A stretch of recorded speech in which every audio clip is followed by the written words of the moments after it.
아까 이제 그 20페이지에 그 연료 때문에 불이 있고 또 불에 의존해서 연료가 있다라는 사고방식을 비판하는 논법을 봤습니다. 그러니까 불 때문에 연료가 있고 불 때문에 불이 붙었기 때문에 연료라는 이름이 생기고 연료가 있기 때문에 불이 붙을 수 있다는 게 그게 연기법에 대한 표현인데 그런 표현조차도 말로 표현된 이상은 논리적 모습으로 만든 얘기입니다. 그걸 시작한 거예요. 그래서 이 연기법을 가르칠 때 1단계 초보생 가르침이 있고요. 그 다음에 2단계 공부 가르침이 있습니다. 1단계 초보생 가르침에서는요, 제가 처음에 강의드렸듯이 큰 강을 떠올리니까는 강이 작아진다든지 이런 식으로 말하는 겁니다. 아니면 불이 있기 때문에 이제 나중에 불이 붙었기 때문에 연료가 많이 붙는다든지 이게 다 1단계 초보생 가르침이에요. 근데 그게 다 일단은 마스터가 되면요. 그 다음에 한 단계 더 올라간 고차적인 말씀을 줍니다. 무슨 얘기냐 하면은 연기법을 가르치기 위해서 썼던 문장들을 다시 또 비판해 주는 겁니다. 그러니까 이제 그 전에 1단계 가르침을 받을 때 속은 겁니다. 다 속은 거예요. 모순된 말씀을 가지고서 아 그렇구나 겁니다. 원래는 그런 가르침이 전부 다 뭐예요? 이제 역설에 빠지는 그런 문장들이 있는데 그 1단계 가르침에서는 아 그게 여기구나 하고 이제 짐작을 하게 됩니다. 근데 물론 그거조차도 1단계 가르침조차도 모를 경우에는요 연기에 대해서 무지몽매하게 됩니다. 그래서 연기법 모르는 사람들한테는 그렇게 이제 그 불에 의존해서 이제 불이 붙었기 때문에 연료가 많이 생긴다, 연료가 말할 수 있다. 또 연료가 있기 때문에 불이 발생할 수 있다든지 이런 식의 연기법을 이제 얘기를 해주는데 이제 그걸 다 취득한 사람들한테는 그 다음 단계다가 이제 말을 해서 그런 말조차도 실제 말인 이상은 두 가지로 위협받습니다. 하나는 뭐예요? 의미 중복이고요. 또 하나는 사실위협입니다. 그래서 연료에 의존해서 불이 있다. 연료가 있기 때문에 불이 있다고 말할 경우에 그 연료는 벌써 연료라는 말이 붙기 위해서는 그 전에 그 연료에 불이 붙었어야 됩니다. 그렇죠? 불이 붙지 않으면 연료가 할 수가 없습니다. 그래서 불이 붙은 게 연료인데 거기에 의존해서도 불이 있다고 하기 때문에 처음에 붙었던 불하고 또 있게 된 불하고 불이 동일이 됩니다. 의미 중복입니다.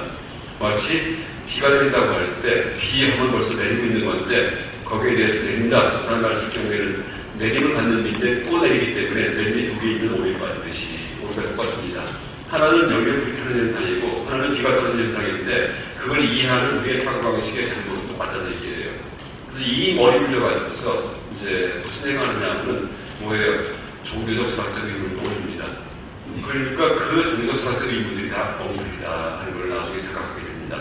그러니까 불이 타는 거, 연료에 불이 붙은 거, 비가 내리는 거, 이제 이런 그냥 일상적인 그런 사건에 대해서 우리가 말을 붙이는 방식을 철저하게 터득한 다음에 아 이런 식으로 말을 붙이는구나. 그러니까 내가 종교적 사상적 어떤 의문에 대해서 이 말을 붙이는 자체가 아 오를 범하는구나 하고 그렇게 알게 됩니다.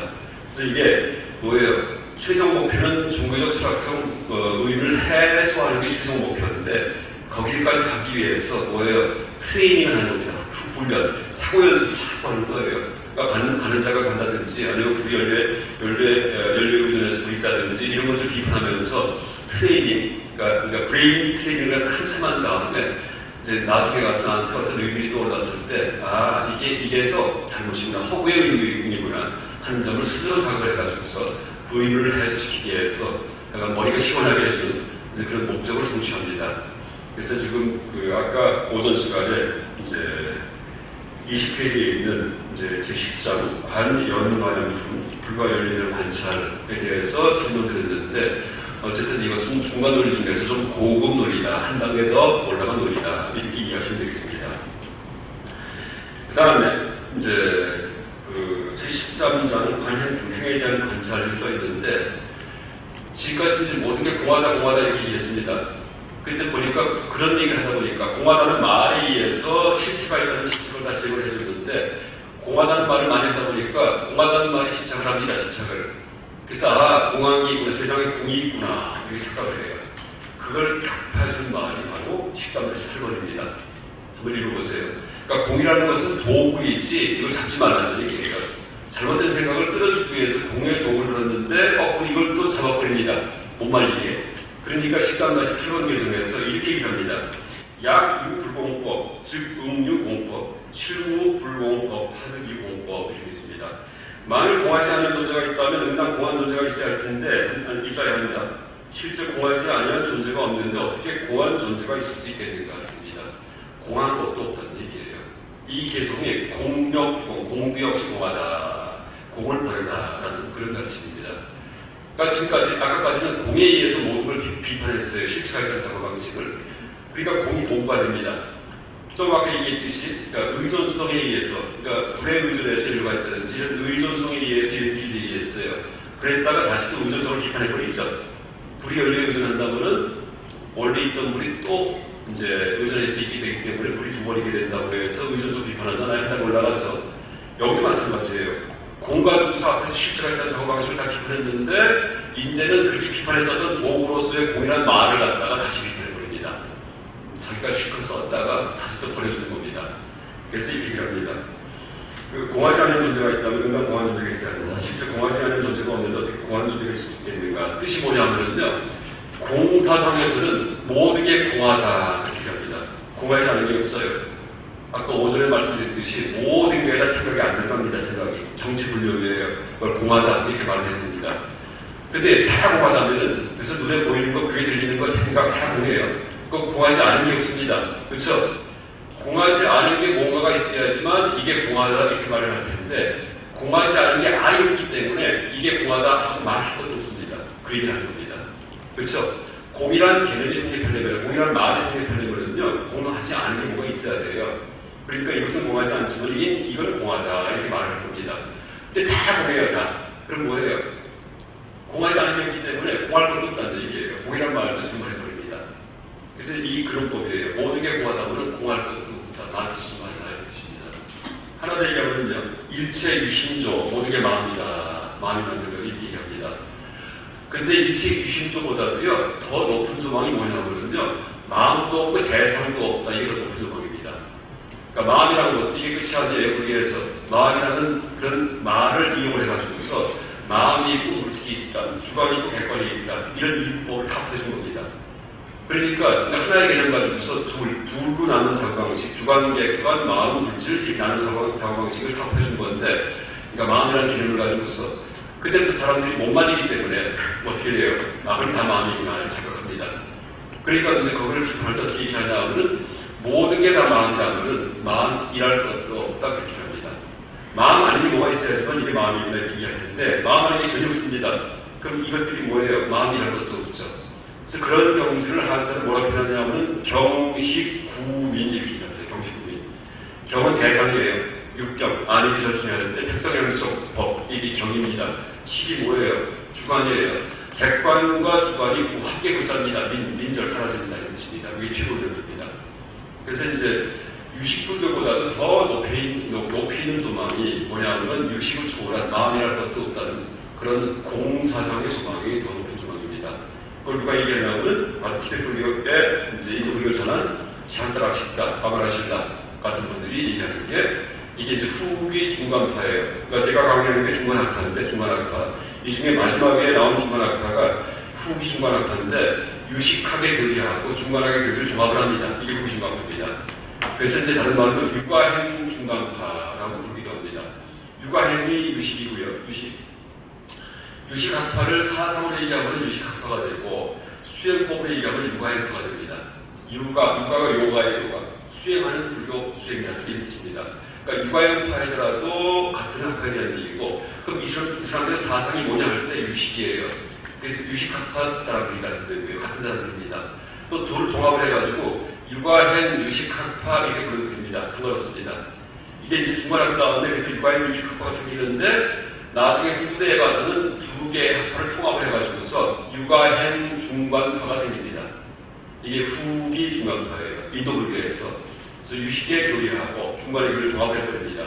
그게 티베트에 들어가서 3회 논쟁에서 중국 선승 마행을 제압한 까마라실라 또 그 스승 샨타락시다의 사상이 육아형 중간 사상인데, 여기에서 유식과 중간을 얘기할 때 아까 제가 말씀드렸듯이 모든 게 유식이다, 그러니까 다 마음이다. 이것은 유식의 교리고요. 한 단계 올라가면은 경식구매의 경지가 있다. 그래서 그 유식조차 초월한, 그러니까 마음이랄 것도 없고 대상이랄 것도 없다는 경지가 더 높은 경지다라고 얘기합니다. 그러니까 시대적으로는 중간학파 다음에 유식학파가 나옵니다. 시대적으로는. 중간학파에서 반의 중간에서 다 부신 다음에 유식학파에서 부셨음에도 불구하고 이 나타나는 게 뭐냐 할 때 환상이 꿈이에요. 그 꿈꾸는 방식에 대해서 마음이 이걸 설명한 게 유식학파인데 이게 유식이에요. 시대적으로는. 근데 후대에 가서는 종합을 할 때 시대적으로는 유식이 나중이지만은 사상적 깊이는 중간이 더 깊다라고 그렇게 종합합니다. 그러니까 제일 꼭대기가 뭐예요? 주관과 객관이 다 떨어진 경제예요. 경식구민. 경이 객관이고요. 식이 주관입니다. 그래서 이제 그게 최고의 경지고, 그러니까 주관이라는 것도 없고 대상이라는 것도 없다. 그 밑에 경지가 유식에서 얘기하는 유식 무경, 오직 마음만 있고 대상은 없다. 이게 그 밑에 경지입니다. 유식 무경, 오직 문자 써가지고. 그 다음에 그보다 더 밑에 어떤 그 세계관이 뭘까요? 주관도 있고 객관도 있다. 일반 사람들 사고방식, 그렇죠? 이 숫자 써가지고 유식 유경, 이게 제일 밑바닥입니다. 그러니까 나의 주관적인 생각도 있고 남과 공유하는 객관 세계도 있다. 이게 일반적인 사람들의 사고방식이고 한 단계 올라가면은 일체가 다 나의 주관적인 생각을 뿐이구나. 유식이 됩니다. 그러나 더 올라가면은요 유식이라는 것도 없구나 이렇게 버립니다. 그래서 3단계로 올라갑니다. 그러니까 일반 사람들 뭐죠? 주관 객관 나누는 거예요. 내 생각에서 얘기하고 남과 함께 얘기하는 세계, 객관, 주관 객관. 이게 가장 밑에 단계고 일반 사람들이고 하나 더 올라가면 다 내 마음이구나. 오직 마음뿐이구나. 일치유심조. 이게 두 번째 경지고 더 올라가면 마음 일할 것도 없구나 라고 일치가 다 사라집니다. 본래 부인물. 이게 중간입니다. 그래서 시대적으로는 중간 다음에 유식이 탄생했지만 사상적으로는 유식보다도 더 위에 있는 게 중간이다 라고 얘기합니다. 누가? 바로 후기 중간파에서, 다시 말해 유가현 중간파에서 그렇게 합니다. 샨타라치가 까마라시다 이런 사람들이 그렇게 합니다. 유가현 중간파는 이제 어디 있냐고 하면요 26페이지 보십시오. 26페이지.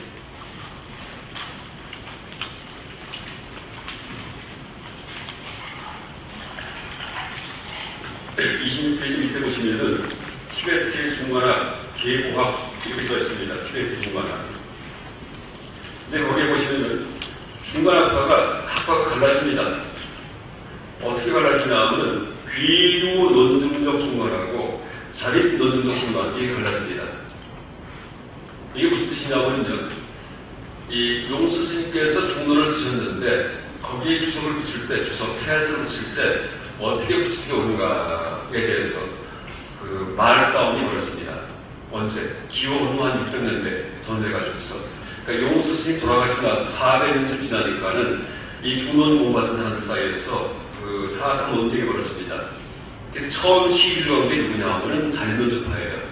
용수 스님 그 말씀을 해설할 때 3단원법 갖고 해설해야 됩니다. 3단원법. 그러니까 추론식. 3단원법이 뭐죠? 주장, 이유, 신뢰 이런 식으로 이제 추리 갖고서 얘기하는 겁니다. 3단원법. 뭐 논증할 때 3단원법 쓰잖아요. 그게 성변이에요. 성변. 왜 성변이 그런 주장을 했냐고 하면요. 그 당시 인도에서 3단원법 논리학이 유행했기 때문이에요.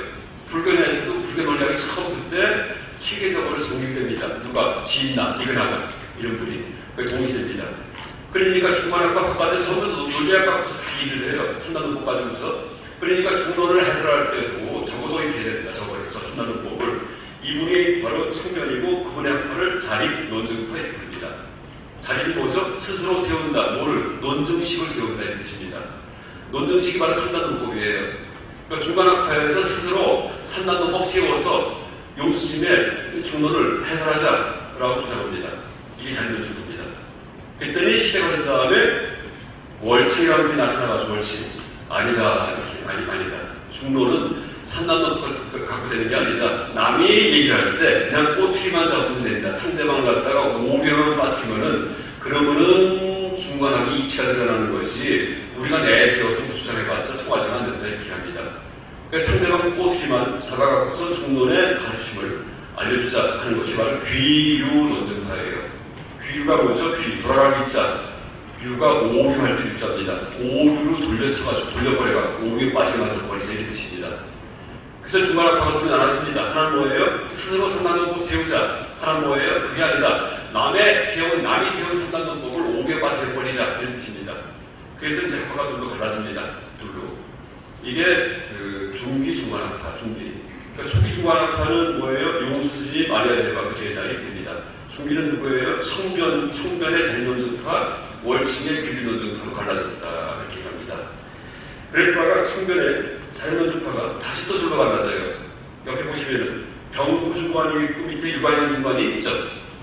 유관현 중관이 지금 얘기했던 누구예요? 샨다락시드 까마라신다. 아까 티베트에 들어가서 삼매 논쟁에서 마하연 선생을 제압했다는 분, 이분이 바로 유관현 중관파입니다.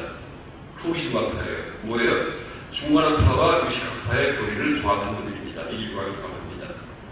경부 중관파는 뭐냐면요, 경부의 경자가 경량부라는 뜻이 경량부. 경량부는 불교 논리학을 위해 논리학.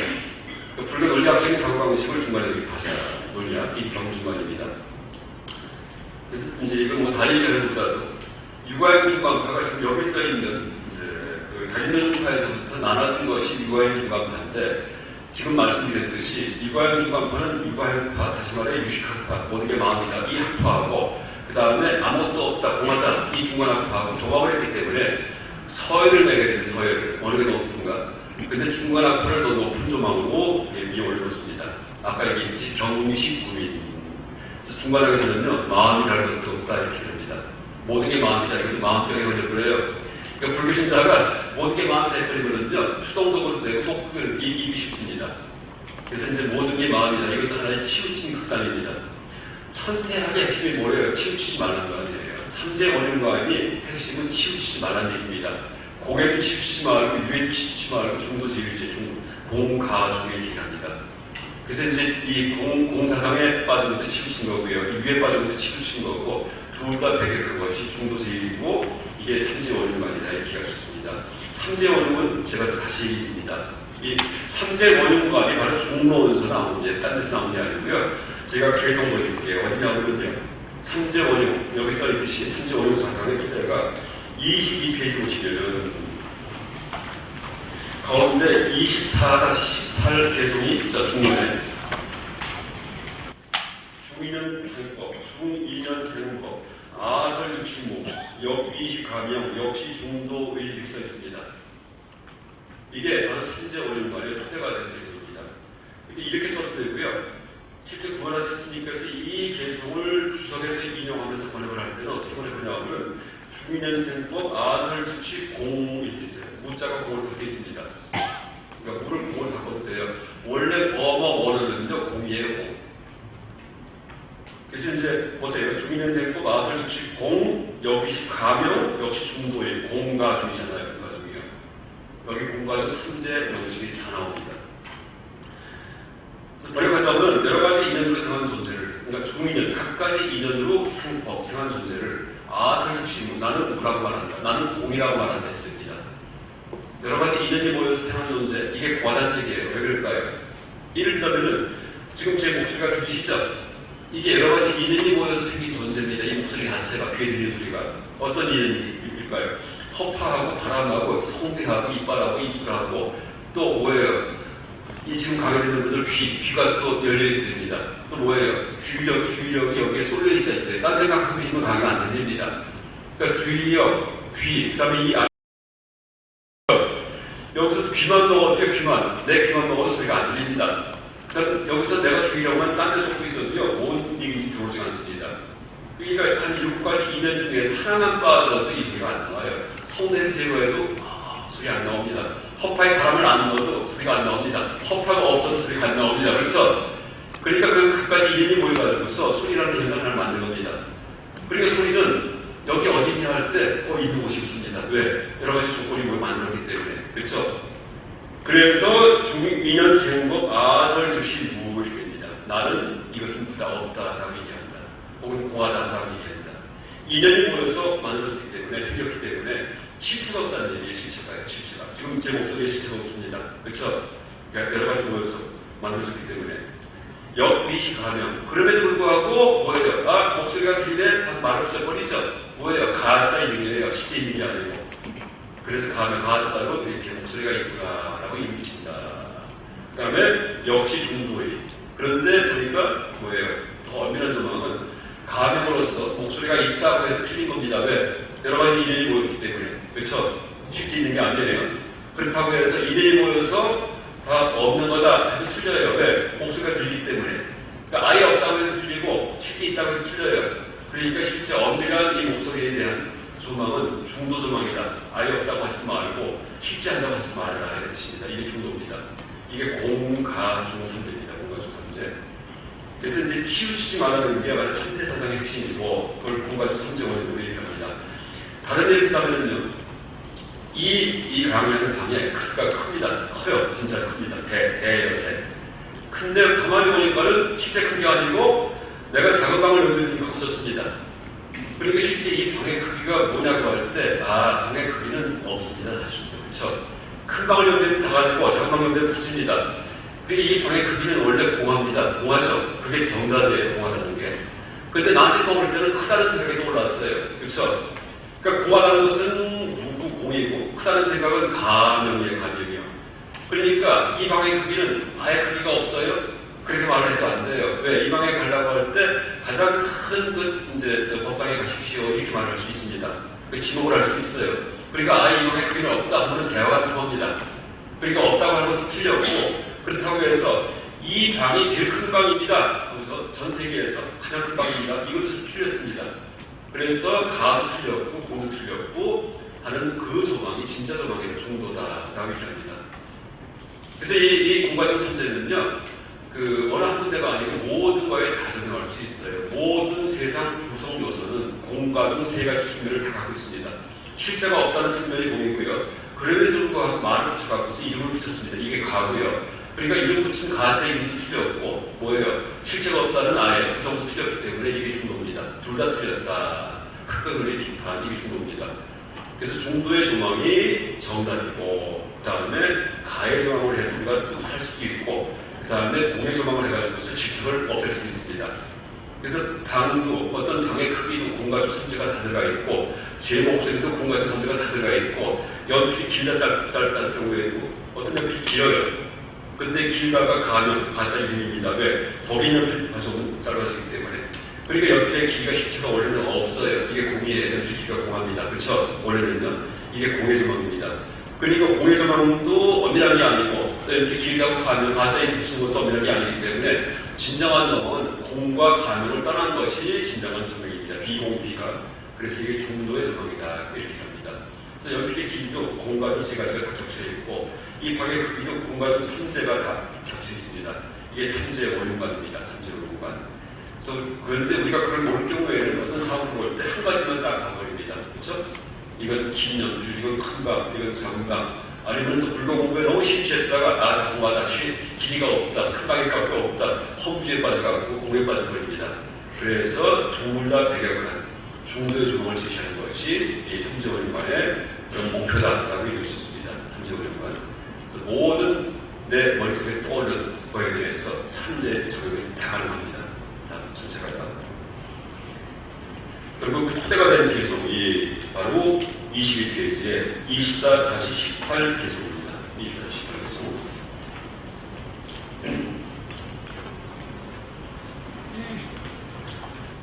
그 다음에 또 뒤로 넘어가겠습니다.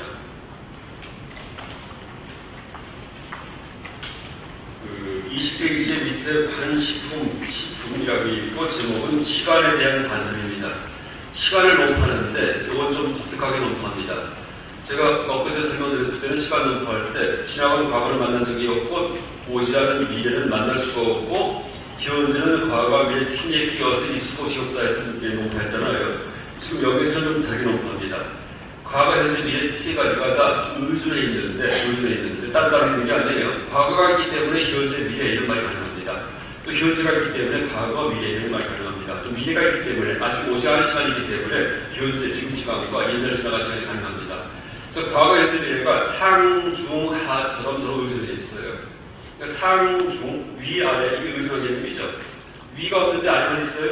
그렇죠? 아래만 있어요. 위는 없습니다. 아래 하면 단지 위가 있어야 돼요. 위 하면 단지 아래가 있어야 됩니다. 그렇듯이 상하, 남녀, 대소, 상중하, 아니면 과거 현재들이 이게 다 의존된, 서로 의존된 개념들입니다. 의존된. 그렇게 의존해서 과거 현재가 있다고 하는데, 가만히 보니까 이제 보세요. 그런 의존성에 대해서 다시 비판하는 게 바로 관식품입니다. 그러니까 첫 번째 개성을 보겠습니다. 20페이지 제일 마지막입니다. 만일 조금 전에 설명했던 얘기예요. 그렇다면 미래와 현재는 응답 과거의 시간이 존재해야 한다. 그러니까 제가 조금 전에 설명했던 그 의존법이 틀렸다는 얘기입니다. 아까 불에 의존해서 연료가 있다든지 연료에 의존해서 불에 있다든지 이런 것들이 여기법을 설명하는 건데 엄밀히 보면 틀렸다는 얘기했죠. 그게 아까 앞에서 얘기했었습니다. 그렇듯이 시간에 대해서 과거, 현재, 미래가 서로 연결되어 있는 것이다. 원래 실체가 없다. 이런 말이요. 말인 이상은 문제가 있다는 얘기예요. 과거가 현재, 미래에 의존한다는 경우에 어떻게 돼요? 과거가 의존하려면 현재, 미래가 과거랑 같은 시간대에 있어야 돼요. 우리가 뭐에 기대를 해버리면 이렇게 기대해요. 그럼 나하고 이 벽하기 같은 시간대에 있어야 됩니다. 그렇죠? 그러니까 과거가 현재, 미래에 기대되면 현재, 미래가 과거 속에 있어야 됩니다. 그리고 어떻게 돼요? 그런 일이 없기 때문에 사실 유배우를 말씀드립니다. 그래서 이제 시간이 서로 의존해서 존재한다. 이런 말도 엄밀히 보면 틀렸다는 뜻이에요. 그러니까 1차적으로 연기법을 가르친 다음에 가르친 내용을 2차적으로 다시 비판하는 게 지금 이해송입니다. 한번 올라가서. 나머지는 이제 생략하고요. 21페이지에 위에서 세 제시를 보시겠습니다. 19-4번 예서는 19-4번 예서입니다. 따시가 대신입니다. 대시. DASH. 따시하고는 일본 말입니다.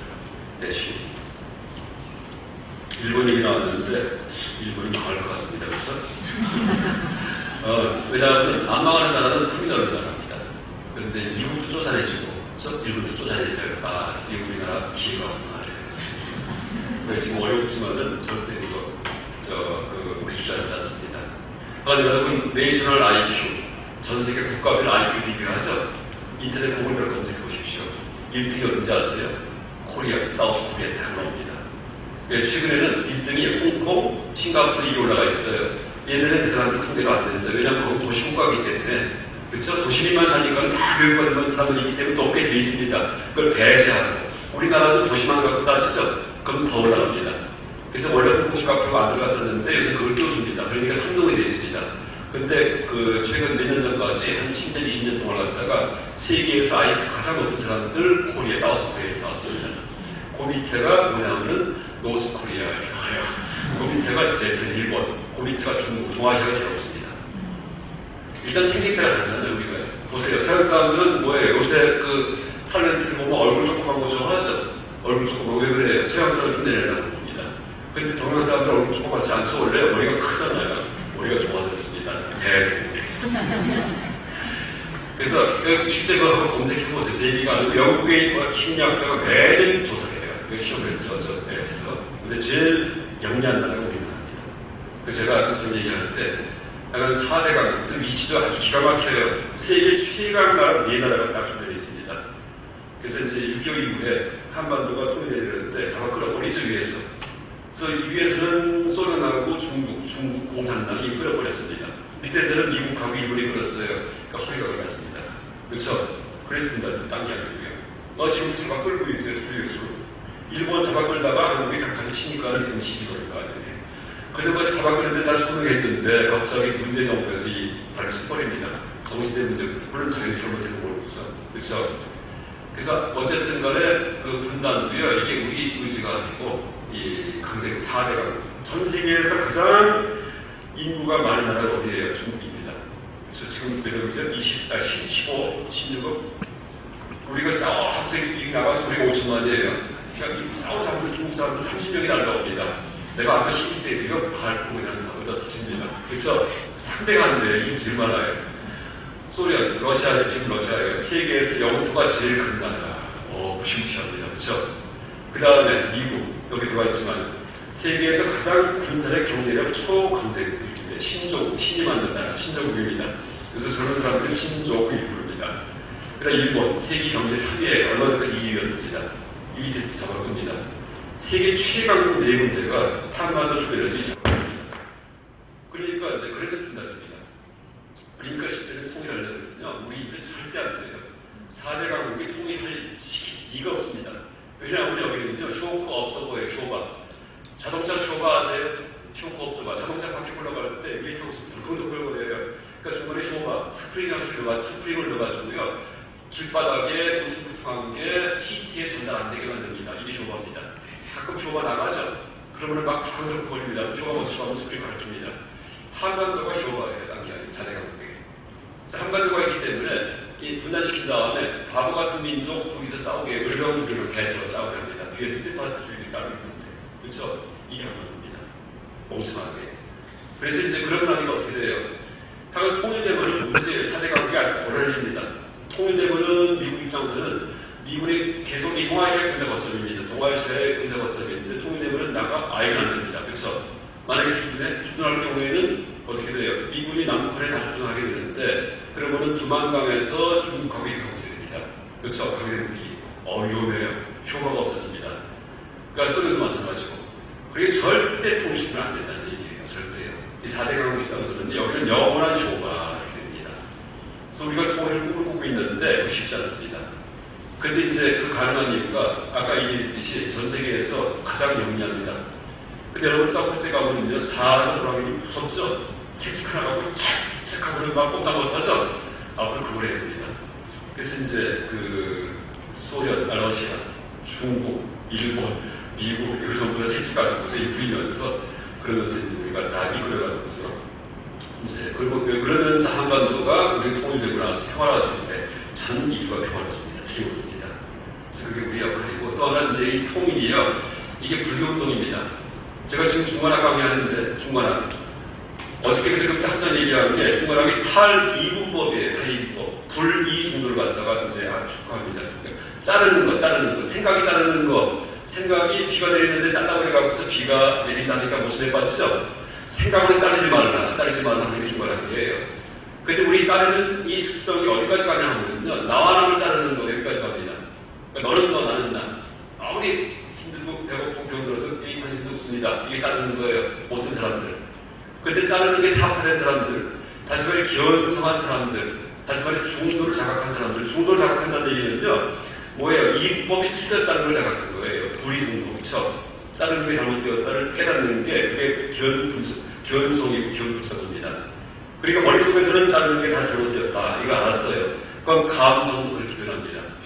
그럼 누가 힘들어할 때 도움체대 내 몸이에요. 나랑 너랑 자르지 않습니다. 도와줍니다.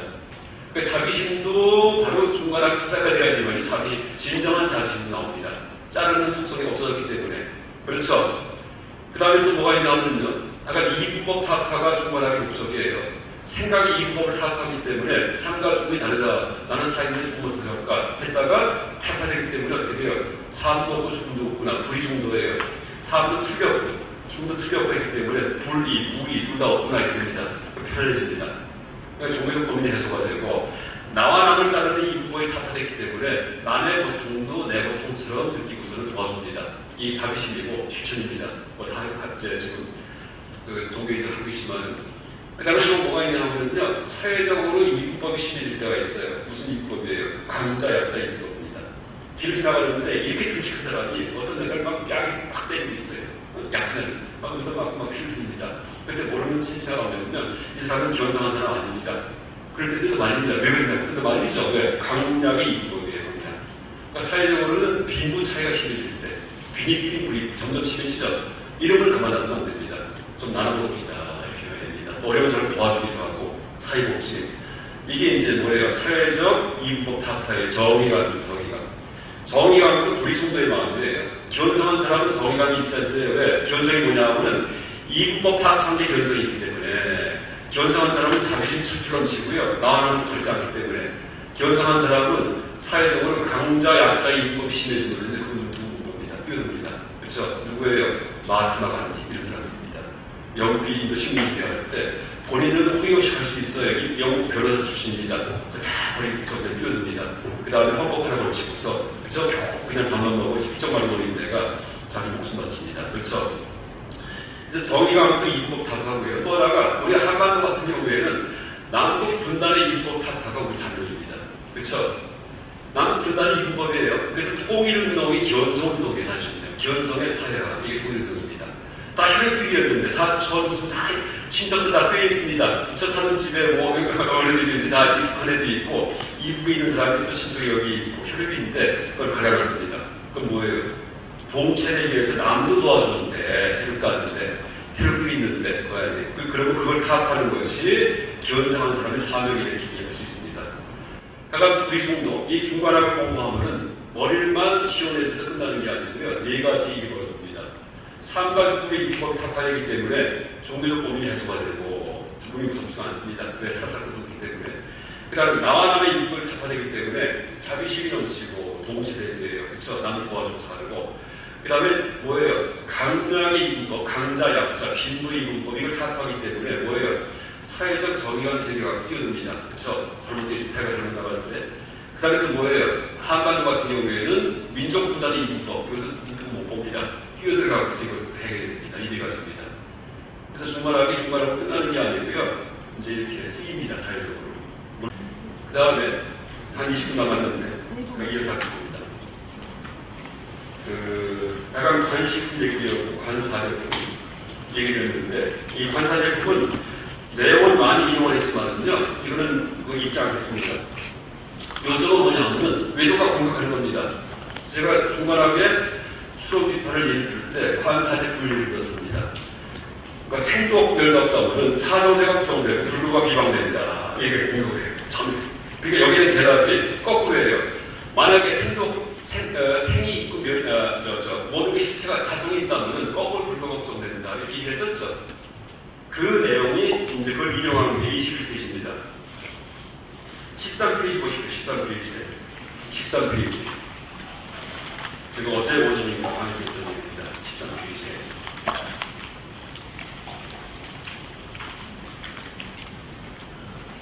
티베스님들 나중에 고승된 다음에 머리를 수행하시는 거 참 기가 막힙니다. 티베트 수행법은 배울 게 하나예요. 수행법 중에 또 뭐가 있냐면 똥렌 수행법 들어보셨어요? 똥렌 TONG-LEN 영어로 똥렌 티베트 말입니다. 이게 호흡법인데 호흡 앉아서 호흡 숨을 쉽니다. 어떻게 쉬는지 아세요? 나쁜 기운은 다 내가 마신다. 나는 들어간다. 다음에 정화시켜서 좋은 기운은 나 남이 가져가 이렇게 합니다. 꺾습니다. 우리는 뭐예요? 공기 정확하게 풀어놓고 좋은 공기 마신다 그러죠? 똥내는 반대예요. 그러니까 그 보살도 중입니다. 똥내 수행 자체가. 근데 이제 그 보니까는 보다 보니까 이 머리 그리는 수행이구나 하고서 지금도 나중에 진짜 고슬릴 때 싹히 부서 싹 은둔합니다. 이러면서 이제 그래서 또 상을 답하기 위해서 그래서 이제 그런 것들은 내가 티베트 불교 보리도가 저절로 가르치셨죠. 보면은 좋은 것을 많잖아요. 대단한 나라가. 근데 이제 하나 환상을 갖지 마세요. 근데 그 가르친 책에서 이제 보리도 제대로 이 뿌리에 넣은 이 교회들은요 이게 대단한 것입니다. 제가 랑리 탕파 기도문 이제 얼핏 그때 어저께 영상 들려드렸죠. 랑리 탕파 기도문 아마 영상들이 있습니다. 그 기도문 보고는 이제 대단합니다. 어떤 말이 나오냐면 이유 없이 나를 시기하고 질투해서 나를 괴롭힌 사람이 있을 경우에 그를 진정한 나의 스승으로 보게 하소서 이렇게 되어 있습니다. 그러니까 나를 괴롭히면은 참아라 이게 아니고요. 그분이 내 스승이다 이렇게 떠받듭니다.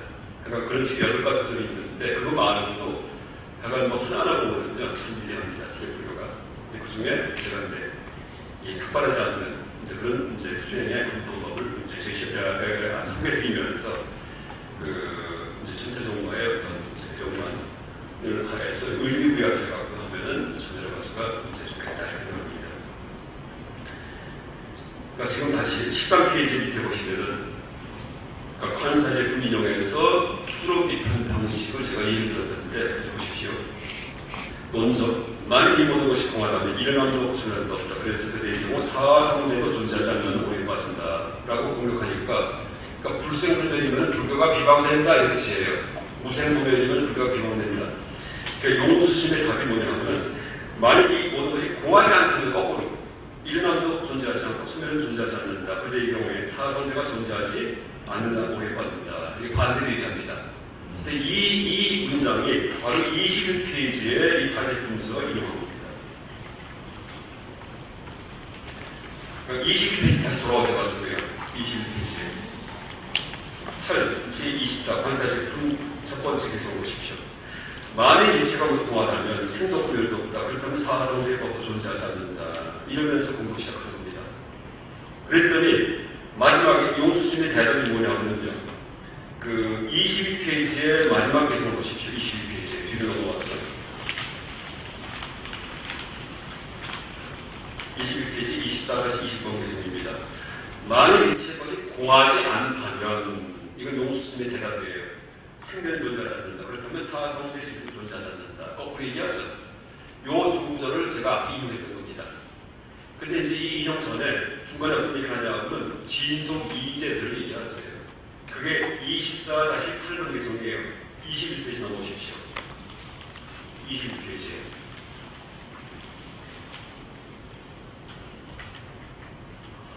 (24-8번) 개성 보시면은 제불의 이제, 의자가 어디자가 아니고 의자를 잘못했습니다. 의 이제, 위 중생설법, 1, 2 세속제, 2 제, 1, 2제 이렇게 있습니다. 모든 부처님들께서는 이제의거 하여 중생을 위해서 하신다. 첫째는 세속제로서, 둘째는 제1의제로서. 그 다음에 24-9번 다음을 보겠습니다.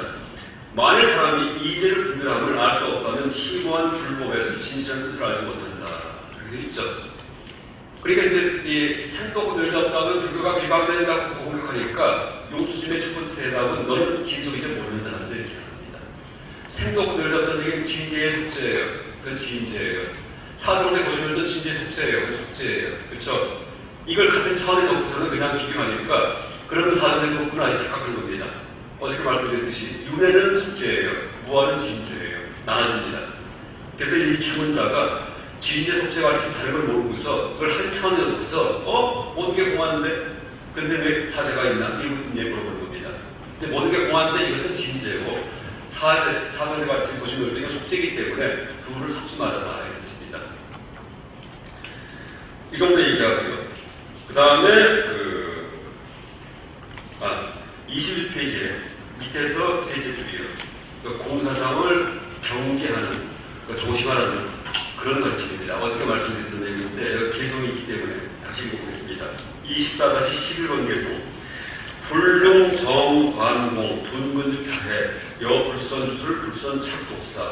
공을 올바로 관할 수 없어서 둔근기 하근기는 자기 스스로를 해친다. 잘못된 수술이나 잘못된 독사와 같이 그렇게 얘기하십니다. 그리고 용수님이 중론에서 공을 계속 얘기하시는데 이런 식의 경계하는 구절을 집어넣습니다. 그러니까 이 중론 잘못 이해했다가는 너 다친다 이런 뜻이에요. 그렇죠? 독사 잘못하고 물리고 주부 잘못되면 뭐예요? 애군이 막 생겨가지고 재난이 일어납니다. 그렇듯이 공사상 오해해가지고서 이거를 세속적 판단 기준으로 삼아가고 살아갈 경우에 어떻게 돼요? 가치 판단 상실한테 빠집니다. 막히기 피임, 그러니까 현세는 피임이 되고 내 생은 지옥에 떨어진다 이렇게 써 있습니다. 쉽제. 이게 대지도론에 이렇게 써 있습니다. 공을 올바로 할 경우에는 이것은 관공인, 그러니까 대지도론에 보면요 관공인하고 사견 이렇게 비교를 합니다. 사견에 비교하는데 공을 오해할 경우에는 입으로는 공하다 공하는데 가슴에서는 탐욕과 교만과 분노가 그대로 있다 그렇게 합니다. 그래서 현세는 피인데 현세는 피인데요. 그러니까 고주망태가 되고 술먹망 엉망진창 이런 수행자가 있습니다. 그렇다고 나중에 내세에는 지옥에 떨어진다 이렇게 써 있습니다. 이 대지도론의 용수스님의 경고입니다. 그때 관공인 공을 올바로 관하는 사람은 현세에는 명예를 날리고 내세에는 열만했다고 건강에 간다 이렇게 있습니다. 그래서 이제 우리가 하여간 공은 이제 절대 이론이 아닙니다. 아주 명심하실 때예요. 그러니까 공사상 경험 다음에는요 밖에 나가면서 대빵을 죽습니다. 이 정도입니다. 머리에 담고 하면 안 돼요. 왜냐하면 이게 세차하는 거기 때문에 이제 공사상 배우는 말을 배우더라고요. 이게 테크닉을 익히는 거예요. 이제 몸을 얘기한다면은 그 헬스클럽 가시면은 운동기구 많이 있죠. 운동기구 헬스클럽 간 다음에 운동기구 막 들고서 아령들 막 옆에들 막 조깅머신도 뛰다가 나오면 건강해졌어. 근데 나올 때 야 이게 나를 건강해졌구나 하고서 옆기도 들고 나오고 아령 들고 나오죠. 이러면 안 되는 얘기입니다. 놓고 나오는 겁니다. 그래서 공사상도 마찬가지예요. 지금 사고훈련 할 때 사고훈련, 지금 사고훈련 하는 겁니다. 강의 들으면서 또 경을 보면서 이때 철저하게 따라가다가 그 다음에 딱 끝나고 너무 싹 잊어버리면 됩니다. 평소 생활할 때는요 평소대로 그냥 판단하고 살면 돼요. 단 공사상을 배웠기 때문에 세속이 됐기 때문에 옛날보다 판단이 더 정확합니다. 요 관찰지혜가 생깁니다. 훨씬 더 정교하게 봅니다. 내 주관이 사라지기 때문에 내 직장이 사라지기 때문에 그래서 이제 공사상은 빨래비누와 같다 그렇게 해요. 빨래가 막 얼룩얼룩하게 이 때가 차 있는데 그걸 빨래비누로 빨죠. 그럼 하얗게 됩니다. 근데 빤 다음에 그걸 갖다가 그냥 말려서 입 다리거든요. 비누 냄새가 펄펄 나요. 왜? 빨래비누기 안 뺐기 때문에. 이게 이제 아이언으로 나가는 건 똑같은 겁니다. 고물머리 입고 나가는 건 똑같은 겁니다. 그래서 빨래한 다음에 제대로 빨래하는 건 뭐냐 하면은 때를 뺀 다음에 다시 비누기도 해보내죠. 그래야지만 이 부분은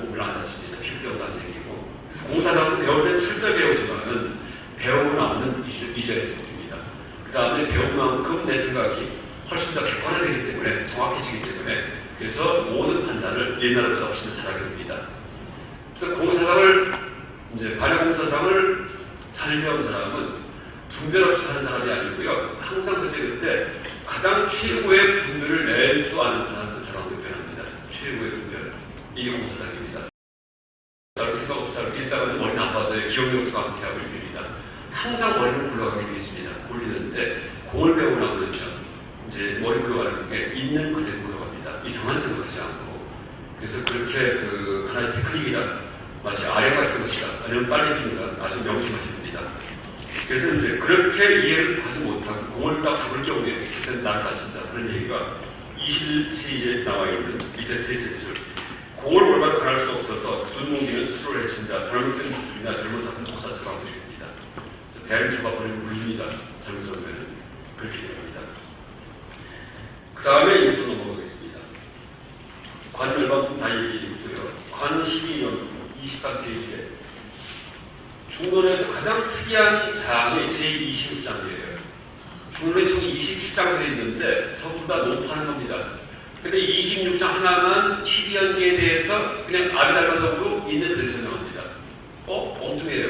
딴 데서는 아비달마 교리를 다 비판했는데 26장만 그냥 여기서 그냥 그대로 얘기합니다. 초기부터 나와 있듯이 한번 읽어보겠습니다. 여기 보시면은 24페이지에 이제 보겠습니다. 중생들은 어리석음에 덮여 24페이지에 26-1번 내용입니다. 중생들은 어리석음에 덮여 나아진 후에 내생을 위해서 세 가지 행을 져낸다. 그런 행을 짓기에 그 행에 따라 육추에 떨어진다. 육도의 세계 받는다.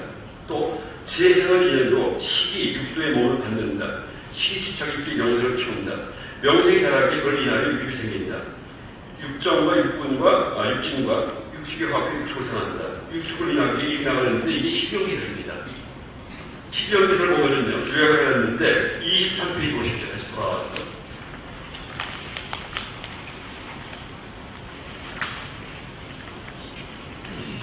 23페이지에 네모칸 안에 보시면 제목이 12연계에 대한 3세 양중인과 이렇게 해석되어 있고요. 그 다음에 도표가 있고 도식이 있고 그 도식 가운데 한자는 무명행서 있죠. 그 밑에 토가 달려있죠. 보면 무명, 행식, 명생, 유기, 촉수, 애취, 유생노가 있죠. 이거 그냥 하나하나 설명하는 게 26장이에요. 그게 이상합니다. 이게 아비달마 교학인데. 아비달마 교학에서 법을 대한 태를 비판하는 분이 용수였는데 이상하게 26장만은 아비달마 교학을 그냥 그대로 설명합니다. 그래서 일본 학자들이 뭐라 얘기하냐면 어떤 사람이 있냐면 26장은 나중에 누가 집어넣은 거다 이렇게 합니다. 그건 중론 모르는 사람 얘기예요. 제가 아까 앞에서 어떻게 얘기했죠. 중론이 용수님이 절대 아비달마 교학을 부정하지 않으신다고 얘기했잖아요. 그렇죠? 철저하게 중론은 12연기사에 근거한 논리입니다. 12연기사의 부처님연기법의 출발점이에요. 여기에 근거해서 부처님은 자아에 대해서 적용했기 때문에 12연기가 된 거고 용수님은 그 의존성을 법외적으로 합니다. 그래서 26장에다가 기념을 딱 넣은 겁니다. 내가 의지한 진배 가르침이다.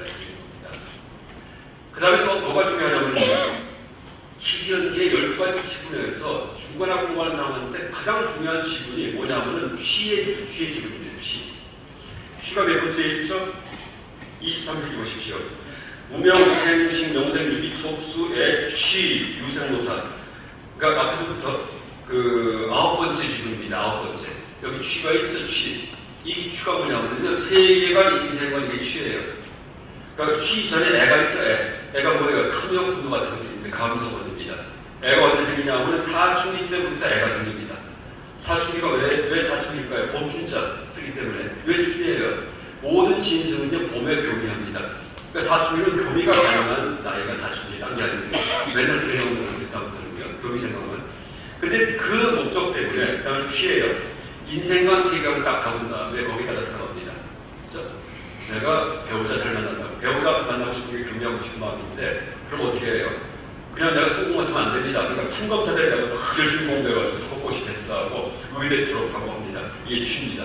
자기 인생관 세계관이에요. 그렇죠? 그럼 드디어 성공하고는 말씀으로 나갔더니 좋은 배우자가 막 나타납니다. 이렇게 되죠? 그러니까 동물적 사유입니다. 그래서 이제 취가 뭐냐면 인생관 세계관인데 여기 취의 보면은 이제 24페이지 보시면은 위에 그 표어 속에, 네모칸 속에 9번을 보십시오. 9번 취. 취의 종류가 4가지가 있습니다. 욕취, 견취, 계급취, 아어취 이렇게 있습니다. 근데 인생과 세계 같은 경우에는 동물적 인생과 세계가 있지만 종교적 인생과 세계가 있습니다. 종교에서. 근데 시비연기는요, 동물적 인생과보다도 이 종교적 인생과를 더 많이 취급합니다. 동물적 인생은 뭐냐면 여기서 있는 욕취, 이거예요. 아까 얘기했던 사법고시 패스하고 이대 나와서 뭐 좋은 가정 꾸미겠다. 이거 다 욕취 때문입니다, 욕취. 근데 그거 말고, 그런데 관심이 없고, 종교에 빠지는데, 불교 말고 다른 종교에 빠집니다. 뭐 때문에? 여기서 있는 계금치, 아월치, 견치 때문에. 계금치가 뭐냐면요, 지켜야 될 것, 금해야 될 것, 이런 것들이에요. 그래서, 뭐, 돼지머리 잘라갖고 제사 지는 분은, 복이 온다. 이게 계금치입니다. 돼지 살생했죠. 식신은 지옥 갑니다. 근데 착각을 해가지고서, 저 돼지 죽이면 지옥 가요, 원래는요. 난 다른 사람이 했었기 때문에 불교에서 볼 경우에는. 근데 무속인들은 돼지머리 잘라서 이렇게 하면은, 좋은 일 생긴다. 머리 자르는 거, 돈 물린 다음에 보살이 되잖아요. 이게 뭐냐면 다 계급치예요. 잘못된 종교 의례입니다. 또, 아브라함이 양 죽여갖고서 하나님한테 바치죠. 구약성경에 그 일이 나옵니다. 그랬더니 하나님이 믿음을 시험하려고 네 자식을 갖다가 죽여서 나한테 바쳐라 이렇게 합니다. 구약에. 그랬더니 실제 칼을 갈아서 죽이려고 해요. 그랬더니 그때 그만 스톱한 다음에 믿음이 가상하다 칭찬합니다. 그게 계급치입니다. 그렇죠? 양 죽여서 신한테 바치면 구약에 나오는 거 전부 다 구약에서 아브라함이 양 죽여서 신한테 바치는 거나 무속인이 돼지머리 잘라서 보살피는 거나 똑같은 겁니다. 근데 우리한테 서양 숭배가 너무나 절절하기 때문에 아브라함이 양 바칠 때문에 좋은 건지 알고 무속인이 돼지머리 자르는 거는 왜 이상하다 이렇게 생각합니다. 그렇죠? 서양을 너무나 숭배하기 때문에 똑같은 거예요. 다 삿된 계급치다 이렇게 얘기할 수 있습니다. 잘못된 겁니다. 양을 죽여도 다른 생각이 있었기 때문에 지옥 갑니다. 아브라함도 마찬가지입니다. 그렇죠? 이런 게 이제 잘못된 종교 의례, 의식을 올바른 것을 생각하는 거, 이 계급치고요. 그러니까 이건 뭐예요? 일반 사람들이 아니고 종교인들 중에서 삿된 종교에 빠진 사람들이 계급치다라고 합니다. 그 다음에 아어치는 아어가 원래 범어가 아뜨마 바다로 이렇게 있습니다. 아뜨마가 자아예요, 자아. 바다가 어가 아니고요. 어로 번역을 해드리지만요. 이론이에요, 이론. 티오리. 그러니까 나에 대한 이론을 이제 잡는다는 뜻입니다. 뭘까요? 버마이드 사상 같은 거, 자아가 있다, 영원한 내가 있다, 이런 것들. 외도들의 자아관입니다, 외도들. 아상. 이걸 잡고서 그걸 막 추구하는 거. 이게 아어치입니다. 그래서 아어치라고 번역이 잘못되어 있는데, 원래는 아론치 하면 더 없습니다, 아론치. 자아에 대한 각가지 종교의 이론들. 이걸 취해가지고서 평생 그걸 추구하는 거. 그러니까 이제 아어치든지 계급치든지 이게 일반 사람들 얘기가 아니고 종교인들의 얘기입니다. 그런데 그게 다 뭐예요? 우리 사고방식 때문에 생긴 거예요. 그래서 중론서는요, 이 사고방식을 처치하는 거기 때문에 중론 공부에서 12연기에 어느 마디를 끊어갖고서 딱 우리가 해탈해야 되는데 끊는 마디가 취의 마디다 이렇게 얘기하셨습니다. 9번째. 그 12연기 중에서 어느 거 하나만 딱 제거해도요, 나머지가 다 무너집니다. 그렇죠? 12연기에. 제일 첫 번째가 무명이 무너지면 행위만 멸하고 세상 원사가 다 멸합니다. 세상 원사가. 그게 본래 우리 분이에요. 공한 거고. 근데 이 중론서는 무명 청백을 멸하는 게 아니고 무명은 뭐예요? 전생 과거이기 때문에 이건 멸 못합니다. 현생에 내가 딱 이제 영향을 줄 수 있는 거, 영향을 받을 수 있는 거 중에서 내가 끌을 수 있는 거, 이게 결입니다. 그냥 이제 내가 취입니다, 취. 그래서 어떤 말이 있냐고는 이제 보세요. 24페이지에 마지막 개송 보십시오. 26-5번. 24페이지의 마지막 개송. 애로 인하여 4가지 취가 존재한다. 4가지 취는 지금 얘기했어요. 욕취, 견취, 계급취, 아어취 4가지입니다. 취를 인하여 육가 존재한다. 이유는 생존입니다. 어떤 세계관에 따라서 살아가는 것이 이유입니다. 만일 취하는 자가 취하지 않으면 바로 해탈에 아무것도 존재하지 않는다. 이게 중요합니다. 만일 취하는 자가 취하지 않으면 바로 해탈에 아무것도 존재하지 않는다. 이 구절은 중론밖에 안 나옵니다. 왜? 중론에서 이걸 다는 거기 때문에. 그렇죠? 세계관, 인생관, 내 사고방식 이걸 지금 다 쓸어버리는 거예요. 이법적인 거. 그래서 12연기 중에서 취를 건드려라 라는 말을 갖다가 여기서 합니다. 그래서 지금 26장에서 제일 중요한 그런 개성은 바로 26-5번 개성이고 바로 중론의 역할이다 라고 얘기할 수 있습니다. 그 다음에 이제 넘어가려다가 시간이 다 됐는데 다만 26, 27페이지에 넘어가겠습니다. 이거 뭐 3가지만 하면 끝납니다. 중간학이 용수관을 창시해가지고서 인도에서 발생했지만은 티벳에도 전해지고 중국도 전해집니다. 근데 전해진 지역마다 조금씩 성격이 달라요. 그래서 제가 26페이지에 인도의 중간학, 그 다음에 티베트의 중간학, 그 다음에 27페이지에 동아시아의 산문학, 이 동아시아의 중간학입니다. 이렇게 좀 나눠봤습니다. 인도 중간학의 특징은 중간학의 발생지이기 때문에 무슨 역할을 했냐 하면 주석을 많이 했어요. 용수진 책이 있으면 해설을 치는 거 이게 잔뜩 있습니다. 그래서 인도 중간학의 특징이 주석학이라고 합니다. 주석학의 중간학. 그렇죠? 주석이 뭐죠? 해설을 치는 거. 그냥 기본 물건이 있으면 설명해 주는 거. 이것만 있습니다. 인도에서는. 티베트 중간학은 계보학이에요. 계보학. 왜냐하면 티베트에서 불교가 들어간 게 한 7, 8세기 들어갑니다. 나중에 들어가요. 인도에서 불교가 망할 때 우르도 들어갑니다. 그러니까 중구난방으로 막 들어와 있어요. 티베트 불교학이, 인도 불교가. 그러니까 어느 게 먼저고 어느 게 나중이고 모르겠어요. 그러니까 티베트 스님들의 역할이 뭐냐면 정리하는 거예요. 정리요. 어느 게 먼저고 나중이고 어느 게 먼저 생겼고 이렇게 갈라졌고 파가 어떻게 생겼고 이겁니다. 그러니까 족보 만드는 거. 이게 티베트 불교 역할입니다. 그래서 내가 계보학을 붙였습니다. 아까 설명했잖아요. 26페이지 밑에 보면은 귀르논주파, 자리논주파 나눠지고 있죠. 종파가. 이게 다 티베트 스님들이 만들어 온 겁니다. 인도에는 이런 의식이 아예 없었어요. 인도에는 자리논주파, 귀르논주파 이게 학파가 없었습니다. 원래는 인도에는요. 아까 얘기했던 자리논주파, 귀르논주파 얘기했죠. 인도에는 학파 의식이 없었습니다. 그냥 책만 남아 있었지. 근데 티베트에서 나중에 정리하면서 학파 이름을 지어냅니다. 귀르논주파, 자리논주파. 티베트 말로 태기르와 라기파, 라기파가 자리논주파, 태기르와가 귀르논주파. 그걸 법을 번역을 해갖고 이 스바탄트리카, 프라상기카 이렇게 현대 학자들이 번역을 합니다. 그래서 티베트 내에서 인도 내에서는 중간학파에 용수스님 이후에 종파 의식이 전혀 없었다. 그런데 아까 얘기했던 후기중간파 이것도 다 티베트 사람들이 만든 겁니다. 티베트에서. 왜? 족보를 만드는데 명수기 때문에. 그래서 티베트 중간학은 뭐예요? 여기서 읽듯이 계보학이다. 이렇게 얘기할 수 있습니다. 그 다음에 동아시아의 중간학의 특징이 뭐냐면 동아시아에는 중간학에 들어오기 전에 전통 사상이 있었습니다. 현학이 현학. 뭘까요? 노자, 장자, 이제 주역 같은 심오한 그런 동아시아의 전통 학문입니다. 근데 거기에서 썼던 개념이 뭐냐면 유무라는 두 개의 개념이에요. 동아시아, 여러분 노자 도덕경에 보면요. 무에서 유관하고 유에서 마무리 나온다. 이런 식으로 유무라는 얘기가 많이 나옵니다. 유무.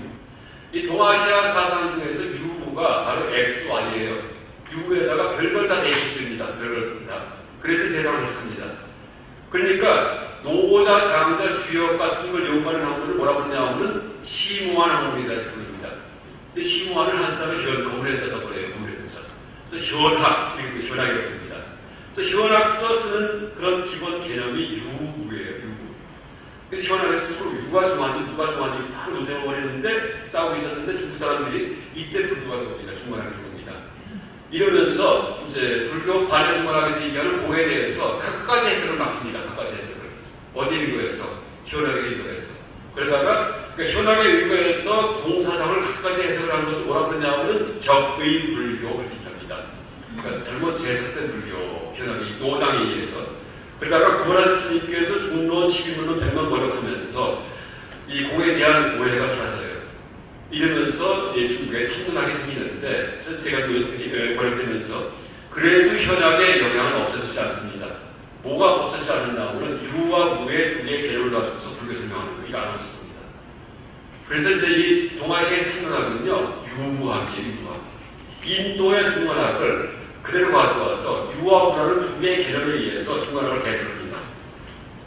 동아시아 생문학만이 아니고 동아시아 중국의 불교 전체가 다 유무론적 불교입니다. 유무론적. 서불교도 마찬가지예요. 조주문자가 왜 나왔냐면요. 그게 다 현학선언 문자입니다. 그렇다고 불교 안에 있는 얘기 아니에요. 유무라는 중국적 사고의식 가지고서 불교 재해석에 얘기할 수 있습니다. 그래서 이제 그 27페이지 위에 보시면은 동아시아 문학, 유무학, 현학의 유무 개념으로 불교의 연기, 이제, 치용을 논한 이렇게 써있죠. 이 요점입니다. 다시 정리하면 인도 중간학은 주석학, 티베트는 계보 족보학, 그 다음에 중국 중간학, 동아시아 중간학은 유무학 이렇게 이야기합니다. 약간 뭐 이상 급하게 하겠지만 어쨌든 마지막 페이지가 다 했습니다. 강의 마치고 약간 저도 좋아하는 글을 했습니다.